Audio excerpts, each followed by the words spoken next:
A regional war on drug cartels or an attempt at regime change?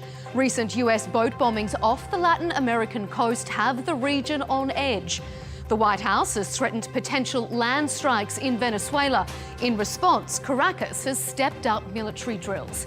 What's the real reason behind the escalation? It's up for debate on Counterpoints with me, Melinda Nucifora.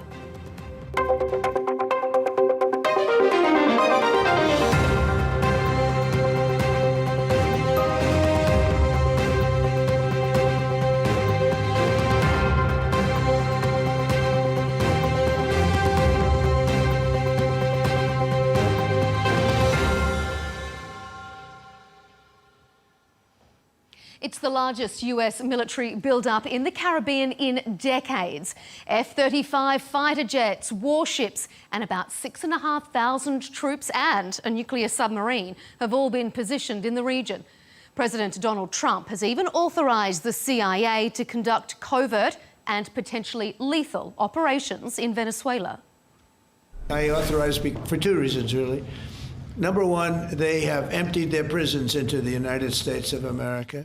And the other thing are drugs. We have a lot of drugs coming in from Venezuela.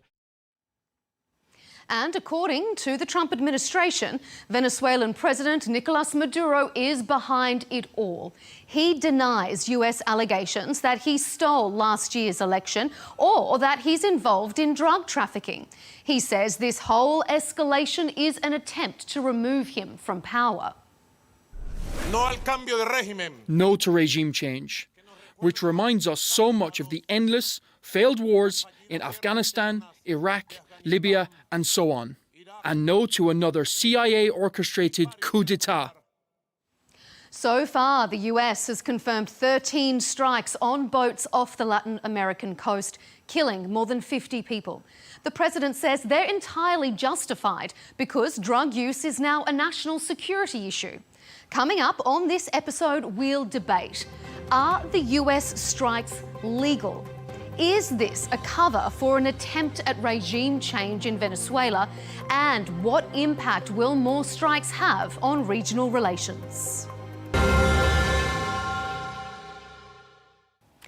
Joining our debate is Andreas Silva, a Venezuelan political analyst and columnist. Brendan Weichert is back with us. He's a former congressional staffer and the senior national security editor at the National Interest. And Joel Rubin rounds out our panel here on Counterpoints, Democrat strategist who previously served as a senior State Department official during the Obama administration. Gentlemen, thanks for being here on Counterpoints. Well, since September, the US has carried out 13 confirmed strikes on alleged drug smuggling boats off the Latin American coast. Almost 60 people have been killed.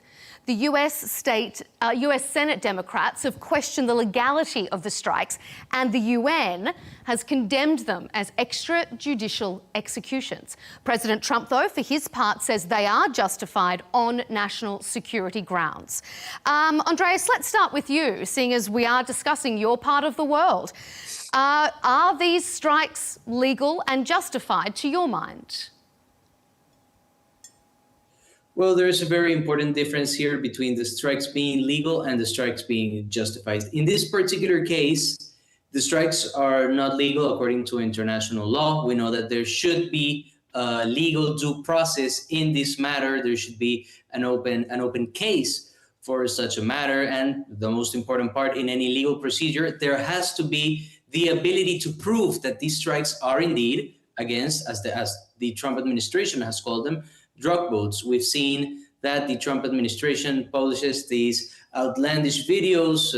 Trump himself, always being the showman, has to do the extra effort of putting the boats getting blown in the water. And what happens with this process is that there is no way to legally define these boats as drug boats when all that is left is the debris from the explosions in this case. And then with the justification, we of course understand that there is the matter of the new campaign that Donald Trump has been launching regarding securing the American public from the supposed drug overdose that is coming from a country like Venezuela.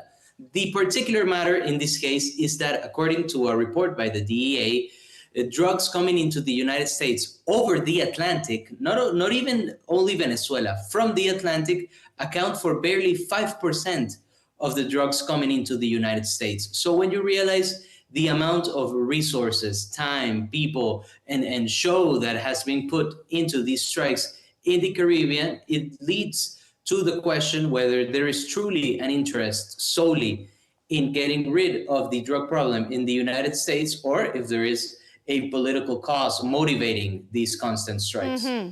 All right, we are absolutely going to come into that very point a little later in our debate. Brandon, let me ask you to jump in on what Andreas is saying. Are they legal? And if they are or aren't, are they justified? They're not legal under the law of the sea and other international legal guidelines, but let's face it, these things don't really matter. We are in the Westphalian state system. What matters is who has the juice, who has the power to enact their agenda as a nation state. We see this playing out throughout history. We see this playing out today in the Middle East between, Israel and Gaza. They're going to do what they're going to do no matter what. The Russians are going to do what they're going to do no matter what in Ukraine. Very similarly, we are going to do, the United States is going to do what it wants, what it perceives is in its national interest, irrespective of what international law says. As for whether it's justified, I think there is a very honest and there needs to be an honest discussion about what we're destroying. I will say, as not somebody who's on the ground there, it does look like so far we have destroyed I would say narcotic-related boats. I know we just got a submarine apparently in the last week, but the question, of course, remains, is this even about drugs? And I really don't believe it is. I think there is a much larger geopolitical game afoot. And so, I don't think it is legal under international law, but I do think so far we have destroyed probably boats belonging to cartels. But I don't actually think that's what's really driving this whole agenda. I'm going to drill down on that very issue shortly. But before we do, round out this first point of discussion for us, Joel. Maybe not legal, but is it correct what Brandon is saying there, that international law doesn't particularly matter? If you've got the might and the will, then you can bend it to your needs? Yeah, well, Melinda, we've clearly decided to turn back our foreign policy by a couple of centuries in Latin America, returning to the Monroe Doctrine, where the United States acts as if we're a hegemon that can essentially use our military in any way we desire. That, of course, should scare Americans. That is a return to regime change policy. Let's not skirt around the issue. This is all about trying to overthrow Maduro in Venezuela and using a predicate like the drug trade to make that argument. And look, the drug deaths in this country are out of control. Fentanyl crisis is horrible. Tens of thousands of Americans have died in recent years. Hundreds of thousands actually over the last several years. So it has to be dealt with. But that's not what is being dealt with through these strikes. What's being dealt with through these strikes is essentially nothing but an intimidation policy to try to undermine Maduro. And I think the American people need the truth. We need congressional authorization. We do, even if it might make it right as a foreign policy, that doesn't mean people have no say in what our foreign policy is. And we did not elect a king. We did not elect a commander-in-chief to not seek congressional authorization for adventures overseas. He has not been appropriated funds for this purpose. There is no clear designation of these targets, nor do we even know exactly if these targets are the right ones as he claims. And so it's deeply concerning. It flies in the face of the logic and the wisdom through hard experience that we've learned over the last couple of decades of military adventurism. And I really think that we have to be clear about why this is happening and not get trapped into the argument that it somehow prevents drug addiction in the United States. That it does not do. Andreas, I wonder, you raised this in your first point. Is Venezuela, though, the heart of the drug problem in the US? I mean, the war on drugs, if you want to call it that, is a very serious one in the US. So is this level of aggression justified if it is going to be taking out these alleged Venezuelan gangs? Well, when we take into account all the reports published in the past by the DEA, by the CIA, there is absolutely no evidence that Venezuela has as big and massive a participation in the drug trade as the current United States government has participated. There have been some evidences that perhaps Venezuela is an important part of routes towards that 5% of drugs that are being trafficked through the Atlantic to the United States, but that does not necessarily mean that either the Venezuelan government is involved or that Venezuelan nationals are involved. It only points to the fact that perhaps Venezuela, based on its geographical position, could be participating in such a trade. So when you analyze how much the Trump administration has been accentuating this point, trying to highlight how Venezuela is this international drug hub and how this justifies the massive movement of troops in the Caribbean, it begs once again to ask the question, what does the Trump administration plan to do? Because if your true goal is to reduce a big margin of the drug trafficking in the United States, then why would you target a nation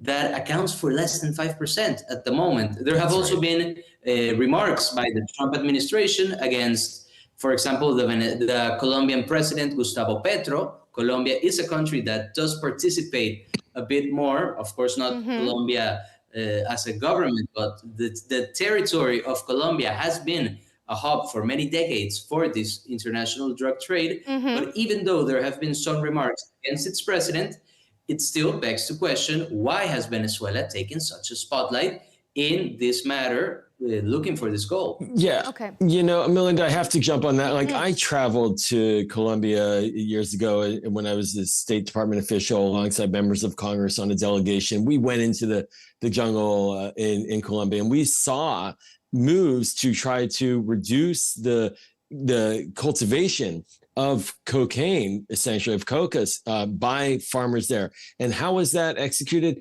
Through aid, through USAID, which the Trump team eliminated, but through providing assistance to farmers to shift their agricultural investments.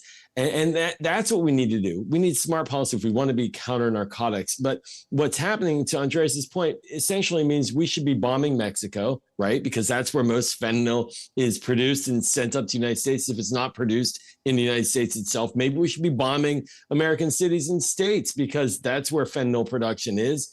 Certainly, they're ripe targets, and I just don't buy it. That's the point. That's not what this is about. What this is about is we're laying the foundation for an argument to create regime change in Venezuela, and we owe the American people a vote and a say in whether or not that's wise policy. And I would just like to tack on, while I do believe that it is not about drugs, the argument is the Venezuelan government, through the Cartel of the Suns, has an indirect but very important role that they play with regional drug and illicit human trafficking flows. For instance, Cartel of the Suns provides diplomatic cover and assistance to the Sinaloa cartel in Mexico, which is a huge issue in terms of fentanyl production. Sinaloa's got their hands all over that. There's also the issue of the La Guajira cartel in neighboring Colombia, which is directly tied to the Cartel of the Suns, which is basically, the Cartel of the Suns is basically a Venezuelan state-owned cartel, for lack of a better term. And so this is the argument that the current administration in D.C. is making for why they're going after it. And I do think there is a legitimate argument there, but I do believe there is more to the story, and I know we're going to touch on it later, but I do believe there's more to this story than just we're going after drugs. And I do also, though, to Joel's comment about Mexico, I do believe we're getting ready to hit Mexico, the cartels there as well. Oh, boy. And so I think this is part of a larger regional push. I also think we're getting ready to go into Colombia and go after some of those cartels that are associated with Cartel of the Suns. There's also the issue of Tren de Aragua, which is a huge transnational issue, and they are partnered with the Maduro regime. I have expatriates down here in Florida from Venezuela. Take from this what you will. Obviously, they have an agenda to say this, but several people I've spoken to over the years are insistent that Tren de Aragua is actually a paramilitary arm of the Venezuelan regime, So that is also making its way to the administration, that claim. And so this is why some of this is happening the way it is. Okay. Andreas, I'll let you respond to those comments and then we'll move on.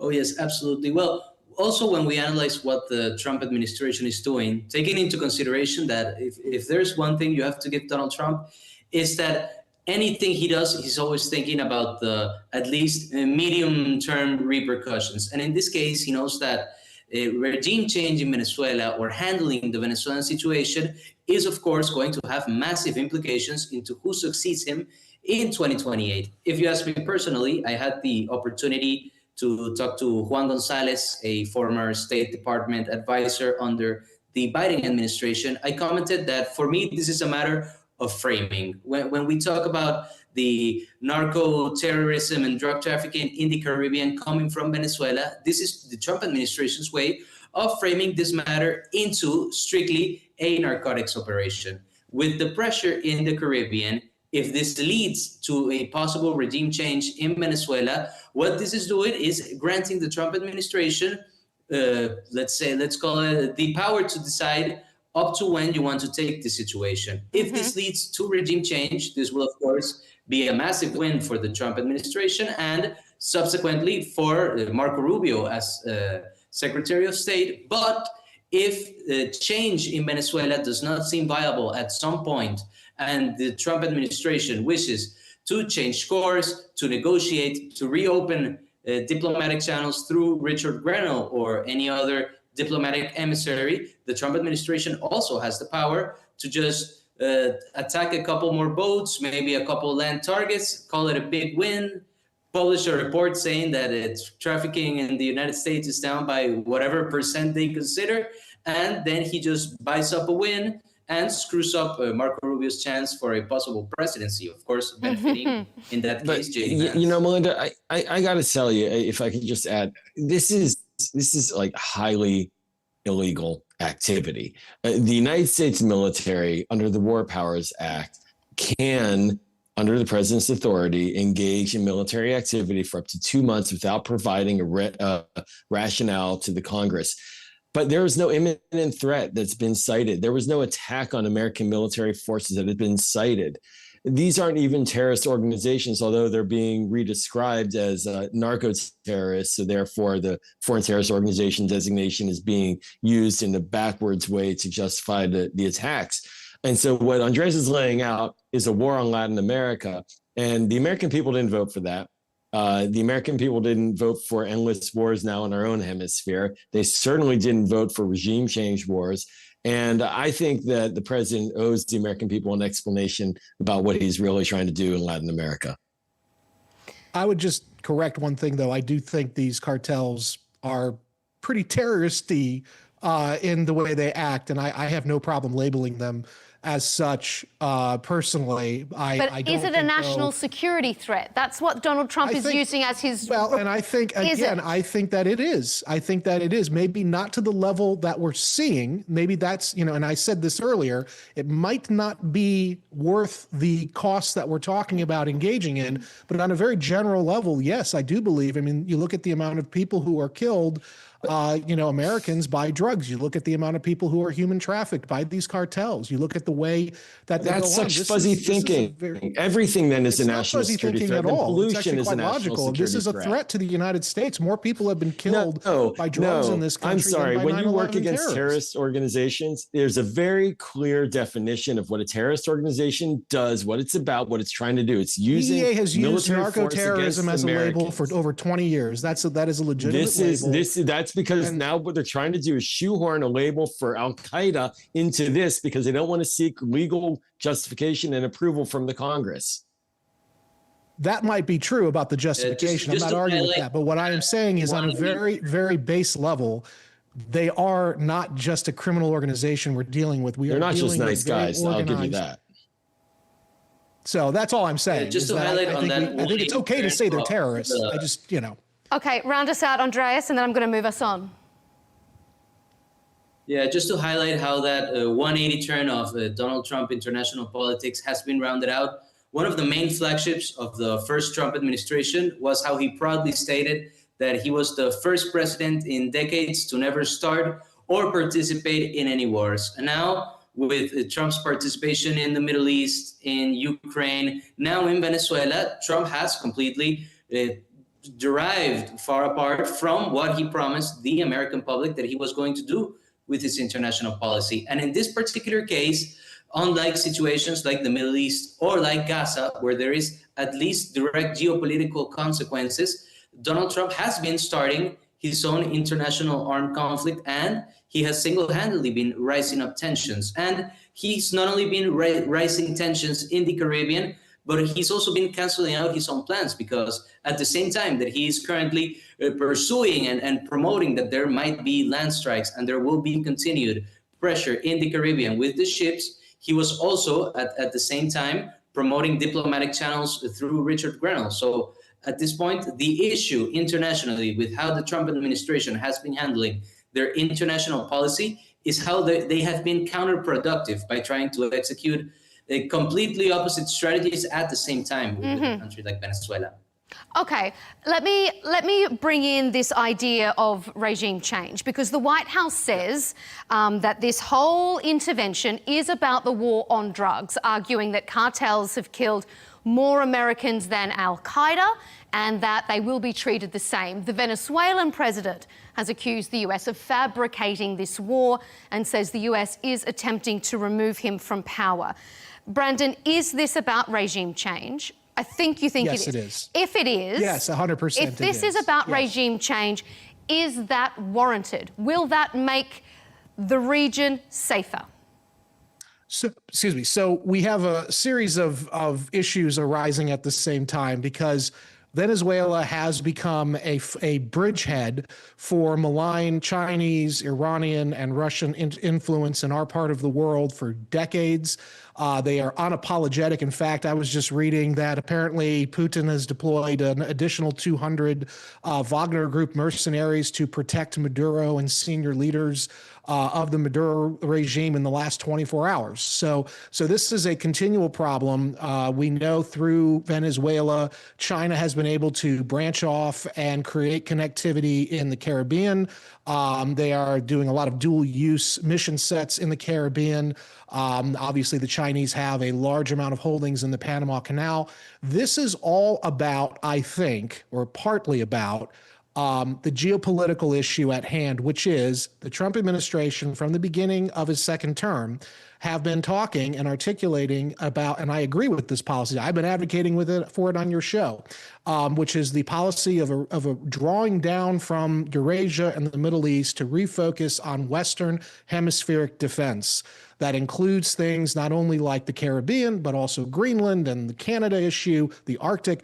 But in this case, for the Caribbean, Trump, I think, has identified, and maybe he's wrong about this, because I think Venezuela has capabilities the Russians gave them, like the KH-31A anti-ship missile, which is a problem for the Navy, our Navy. But Trump has identified Venezuela as basically the test bed for where he is going to apply this new hemispheric defense strategy. Basically, he's got to drain, he perceives, the region of malign influences in order to reassert American dominion in our hemisphere after we've basically lost the Middle East. We're about to lose Europe.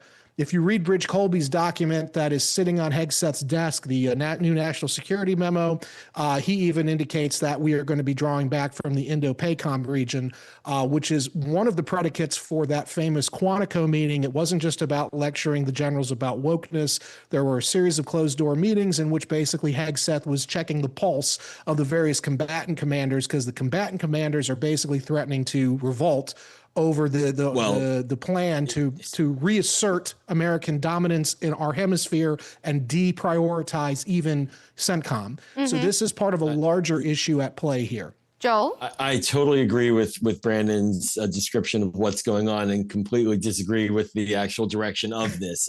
Look, this is probably why the admiral who ran Southcom, our Southern Command, quit not so long ago. Maybe he didn't want to end up in The Hague, or maybe he just disagreed with the policy overall. I'm not sure what. He ain't talking. So maybe we'll get into Congress if if Congress comes back in session at some point to do its work. But look, the whole idea, and let's just step back for a second, the whole idea of repositioning American forces out of the Middle East, where we have had disastrous experiences for nearly 2 decades of using our military force to try to quell and dominate a region, to now pull them out, to then try to do the exact same fanciful, wishful thinking in Latin America is such a ridiculous concept, an unnecessary construct, and nothing that was voted for by the American people or that is authorized by the Congress. And so I have to say this very firmly. We have been involved in wars for decades in Latin America, of course, in the earlier centuries, but even in recent decades, in an ongoing basis in Central America in particular. We have propped up dictators throughout. We have supported grave human rights violations throughout. There are a lot of bad guys. The Russians and the Chinese are there as well, and we should try to reject them. The best way to do that is to build up alliances and relationships with partner countries. The quickest way to not have those alliances is to start bombing into their neighbors. And so I deeply worry about where this is heading. And if we're worried about immigration crisis from Latin America, how about not destabilizing all of our neighbors in the process? We will not be able to succeed effectively in a military takeover of Latin America, even if that seems to be where the administration wants to go.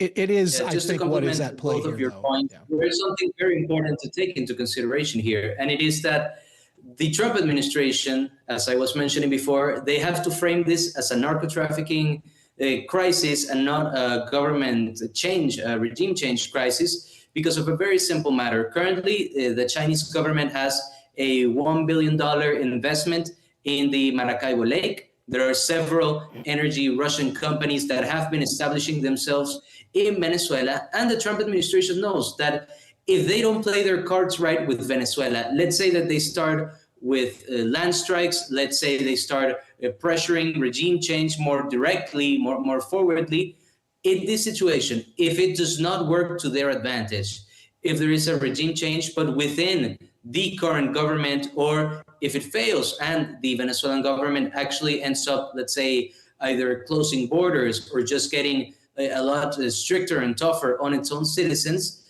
there will not only be major implications for American companies like Chevron that are currently operating in Venezuela, but that will definitely end up opening the door to not only BRICS countries, but for more Chinese and Russian influence inside Venezuelan territories with their military, with their energy companies, and with other important factors that would, of course, eradicate or significantly decrease American influence in the Latin American continent. It's an interesting point, Brandon. Is this risky? Could this backfire?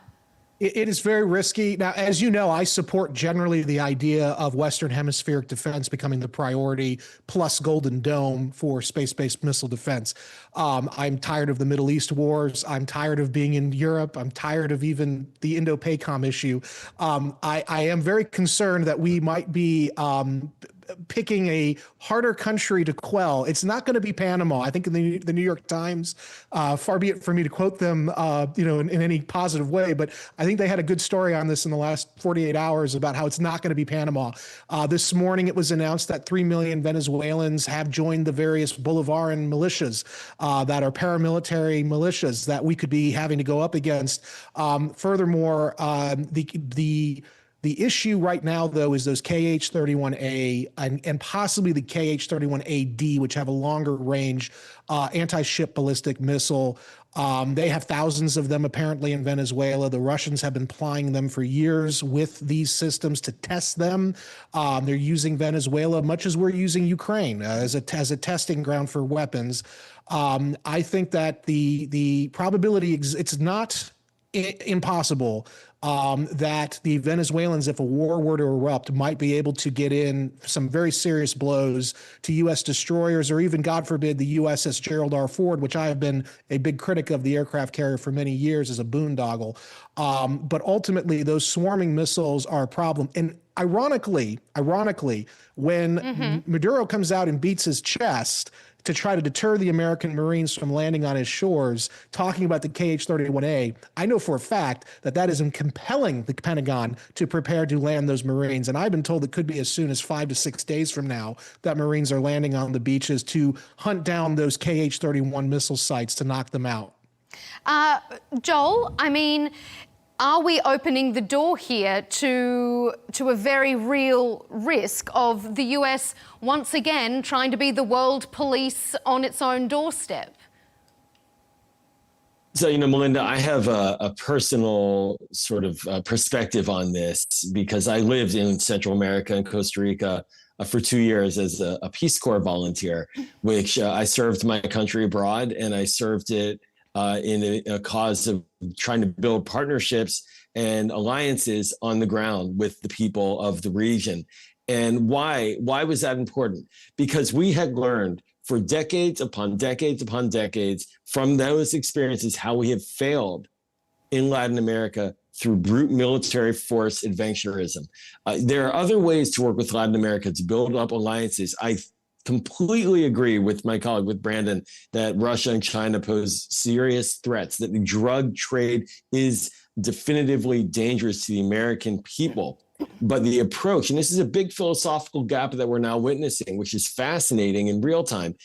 Democratic foreign policy and longstanding bipartisan foreign policy for decades in the United States has been about creating alliances in Latin America with our allies, investing through trade and development, aid and the like, in order to strengthen those countries, invest in their policing and invest in their local security infrastructure to do counter-narcotics work, for example. All of that has now been thrown out in the past year or so, or 9 months or so. And now we're pivoting quickly to regime change policy, which was sort of the neoconservative policy towards the Middle East that Brandon says is a disaster and wants to get away from. Why bring it back here? Why bring it back here to the Western Hemisphere when we have other? Well, Joe, you make a great point, because I mean, I think it's no secret I was a Trump supporter, but I don't really understand. Your head must be spinning. On the one hand, on the one hand, though, on a geopolitical level, I completely agree that we need to reassert our primacy here. I just don't think that the way we're doing it is necessarily the best, especially because of the capabilities that Venezuela could bring to bear.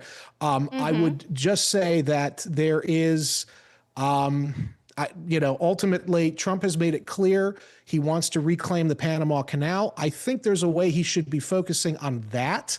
And the Panamanians, by the way, are open to it. I heard recently from a guy at the Army War College who does a lot of dealings with the Panamanians that they're willing now to talk about, doing increased levels of U.S. holding in the Panama Canal.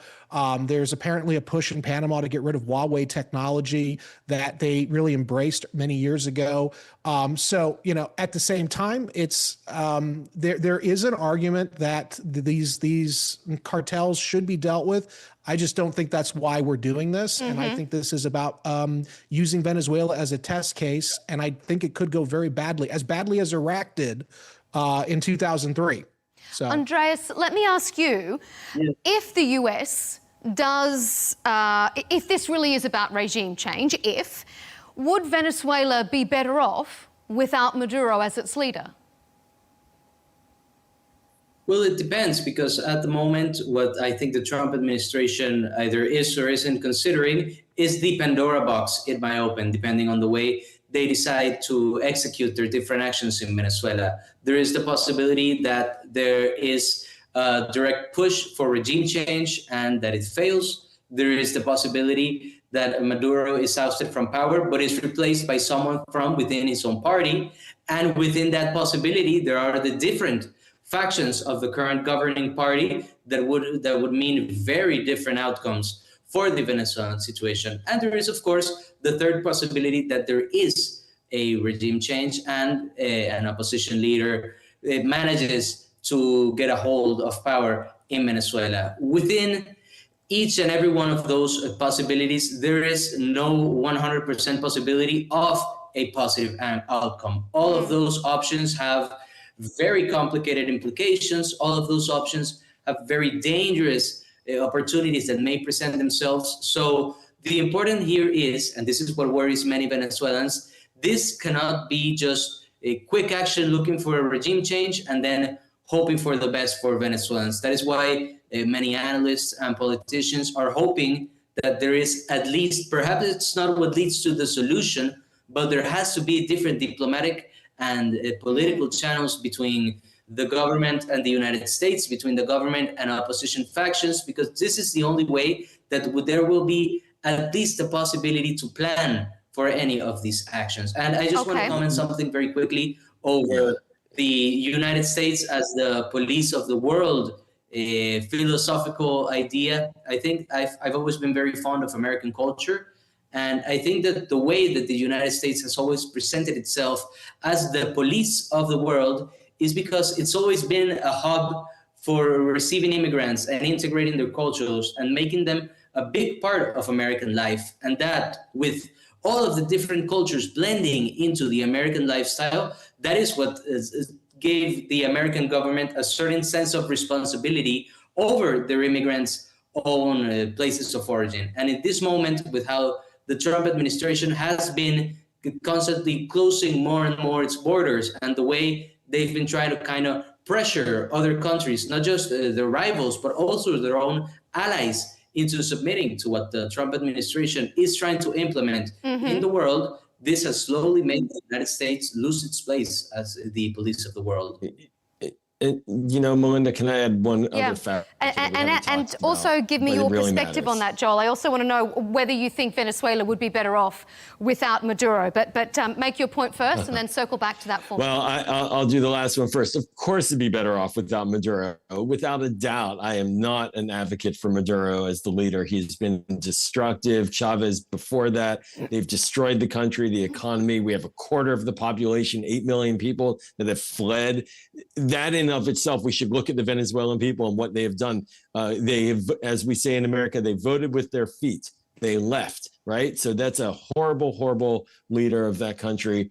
And the Venezuelan people deserve better. But one of the things I'm worried about is they're not going to get better. Let's just carry this out. Let's say that there's a regime change. It's effective. Machado goes in and leads. There's a factor under the ground there that we haven't talked about yet that we need to. It's called oil.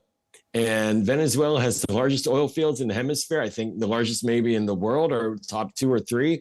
We're not going to exactly depart right away and just hand that back to the Venezuelans. You know, I think that there's also a serious baggage of American policy in Latin America with that as sort of the rationale, quite frankly, for much of the regime change in the banana republics and overturning elected leaders in order to take control of resources, you name it. That is a key factor in all of this.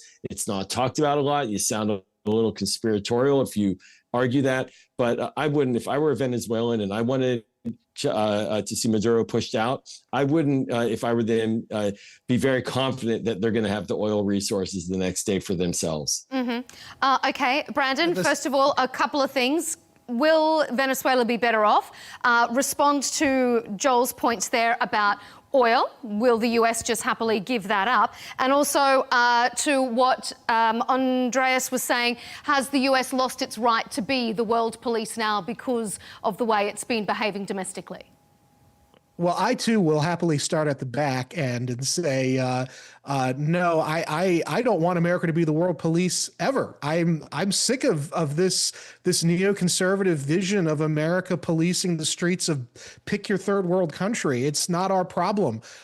This is why I favor a grand strategy of hemispheric defense. I want to keep it in our part of the world, and I want to focus on space defense and defending against ballistic missiles and building hypersonic and building the next great economy. That's what America does. We are the business of America is business, as Coolidge said, and that's what I think and that's what I believe. And so I don't like any of this stuff about being the policeman. It was a great movie, though, very funny when it came out. Loved the movie World Policeman. But in all seriousness, I don't want to see us patrolling the streets of foreign countries. The issue of Maduro. Absolutely. I think Maduro needs to go. I mean, I think it would be better for everybody, the Venezuelans and us, if Maduro went. But I would just add that, and I know why. I've been told why Trump didn't take the deal, but I don't know if we want to get into that here because talk about conspiratorial. But the the Trump administration was offered through intermediaries to, they were given a sweetheart deal in August by Maduro, which basically would have seen U.S. energy and rare earth mineral development companies getting exclusive access to most of the rare earth minerals and the oil and natural gas in Venezuela in exchange for giving basically Maduro a boatload of money and an exit, exit visa to a country of his choice, kind of the Assad option at the end of the day. And now Donald Trump, who is the great deal maker, we are told, and that's been his sort of idea and his brand for 30 plus years, he didn't take the deal. And so instead now we're going to be locked into a potential regime change mission. I don't believe it's fully about the oil or the rare earth minerals, but I do think that that is playing a role in why we are so fixated, not just on Venezuela, but we are becoming fixated on Latin America in general. People don't realize there's a lot of rare earth minerals down there, and the Chinese have been exploiting them for many, many years. And we don't want that to happen because the Chinese already have an overwhelming majority on those assets, or commodities. This is why, by the way, I believe the United States lost the trade war to China, because they had that dominance in rare earth minerals and they could force us to the table. So ultimately, yes, oil, natural gas, rare earth minerals are playing into it, but Trump wants Maduro out. I don't know if it will be better, because I don't know who would replace him. If we had gone with the deal, we would have probably just had one of his henchmen take over, but we would have at least been able to control him much more thoroughly than Maduro or even somebody else. But this is where we're at now.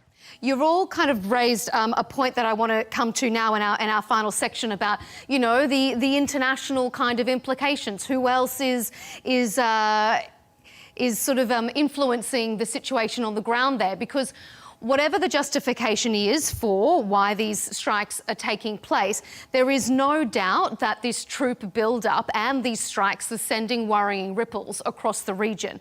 We've had Mexico's president ask the Navy and her Foreign Affairs Secretary to meet with the US ambassador to assess these situations. Both Cuba and Russia have vowed to support Caracas if the US decides to up the ante. And as Brandon was mentioning there, China has a big hand in natural resources there. So, Joel, as we round out, let me ask you, how dangerous is this current inflection point for the region? Melinda, I think it's very dangerous because it's taking us right now on a path that heads us into very dark territory. We're not witnessing a path where we can achieve these goals, right? Push out Russia and China, isolate the autocrats, push back against the narco trade, deal with the immigration flows. We're not developing a path where we can use all assets of American power to achieve our objectives. Reposition, I should add to Brandon's point, reposition the American military into the region in a manner that really does give us greater confidence that the homeland is secured. I'm for that. But what we're doing now is we're deciding, well, hey, we have $1 trillion defense budget. We're getting out of the Middle East, we think. Where are we going to use our largesse now? And rather than building partnerships, which is crucial, we're pushing allies away. Don't forget, there's Argentina. Now we had to do a $20 billion bailout. Maybe we'll do another $20 billion just to keep them happy. There's so many different dynamics in this region. And the idea that you're going to fix it with a military first approach is not very serious. And it's very short-sighted, and it runs the risk of actually undermining our true security objectives in the region. Andreas, is the region gearing up for all-out conflict? Yes, there's a very simple way to understand. We seem to have lost Andreas there. Let me throw this to Brandon and we'll see if we can get Andreas back. Brandon, how dangerous is this current inflection point? Do you think we're on the brink of a regional conflict? Oh, I think we're going in very soon. I think there will be U.S. Marines on the ground in Venezuela very soon. I think we will be doing a regime change mission, and I think it will be highly destabilizing. Now, just stepping back at it and looking at it objectively, I would say the upsides are we could potentially secure for ourselves the rare earth minerals, the oil, the natural gas. And we would probably be able to secure those and do some damage to the Chinese and Russian holdings in the region. We certainly could do damage to Iran's presence in the region. But again, it will be highly, highly destabilizing. And I can't even guarantee that the post-war stabilization phase would not end up being our problem. Because remember, Rumsfeld's vision for Iraq. That's right. Well, just remember, Rumsfeld's vision for Iraq was we were supposed to break Saddam, and then we were basically gonna get out by September 2003. And guess what happened? We didn't get out until 2011, and we got out. And their oil was going to pay for it. That's true. That's 100. No, you're completely correct. I'm not saying that's what's going to happen. No, I'm saying we're this is sort of yeah. So anyway, I think that we are getting ready to go in. Absolutely. Mm-hmm. Right. We lost you there for a moment, Andreas, but round us out as we finish up this debate. Is Venezuela on the brink of a conflict itself? And more broadly, do you think the region is in a dangerous position? Oh, yes. As I was trying to say before, I think the main concern with Latin American presidents such as Lula da Silva or Gustavo Petro can be understood by what the media reported happened with the international licenses that companies like Shell or Morel and Brom were trying to get in Venezuela. The United States pressured them by not allowing them to be operating in Venezuela, yet to their own companies, they did renew their licenses and grant a new one. This, of course, shows a clear intention by the United States, just as you two were saying. The United States wants to get 100% of control of rare minerals, oil, and gas in Venezuela. And with the way the Trump administration, at the same time that they are pressuring Venezuela, they have been pressuring Panama, Mexico, Colombia with the recent remarks and the recent adding of Colombian President and Interior Ministry official to the OFAC list. What they are technically saying to the region is that the United States has no intention of getting into Venezuela without getting their big share of the pie. And this worries leaders like Lula da Silva because they know that if the United States ends up executing this plan, and they do end up with a major stake of Venezuelan resources, they know that the region would basically be controlled or at least heavily influenced by what the United States wants to do with these minerals. It's going to be. Part doesn't bother me, to be honest with you, but I just don't know if we can actually achieve what the. Yeah, exactly. I have our track record in taking over countries and exploiting their resources with all the best plans coming to fruition is not very good. Yeah, I agree. Well, yeah, that's why I think the major not concern as fiery of a panel. At least Venezuelans inside would, of course, be the way this is executed, and the biggest issue, at least for Venezuelan analysts that would be optimistic for a different way to lead, let's say, the future of Venezuela, is that the United States has to consider that any action they plan to take against the Venezuelan government is not 100% guaranteed to succeed. So it is very important that they consider all possibilities before deciding on a definitive course of action. It's going to be a very interesting few days, weeks, maybe not too long if Brandon's intel is correct. Gentlemen, that's all we have time for, but I really appreciate your time here on Counterparts. Andreas Silva, a Venezuelan political analyst and consultant, Brandon Weichert, Senior National Security Editor at the National Interest, and Joel Rubin, Democrat strategist. Thanks for being with us. And thank you to you at home for tuning in to this episode of Counterpoints.